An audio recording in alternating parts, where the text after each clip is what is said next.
Здравствуйте, я студент Вологодского строительного колледжа. С помощью аргонно-дуговой сварки выполню соединение пластин.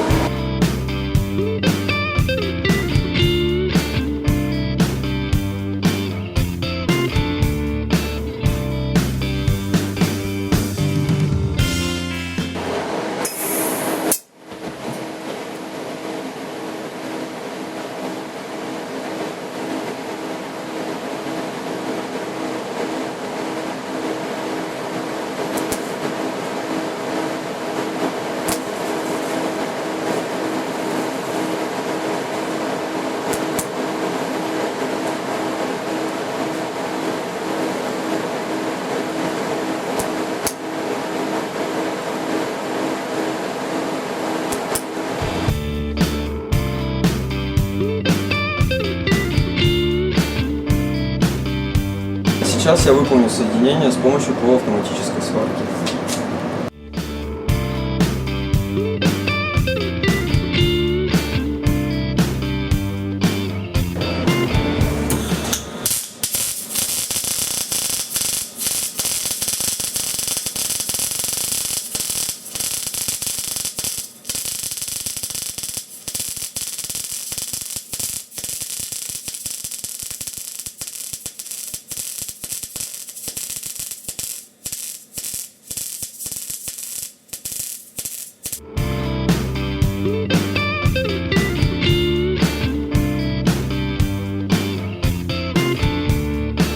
Сварщик – это востребованная профессия на рынке труда.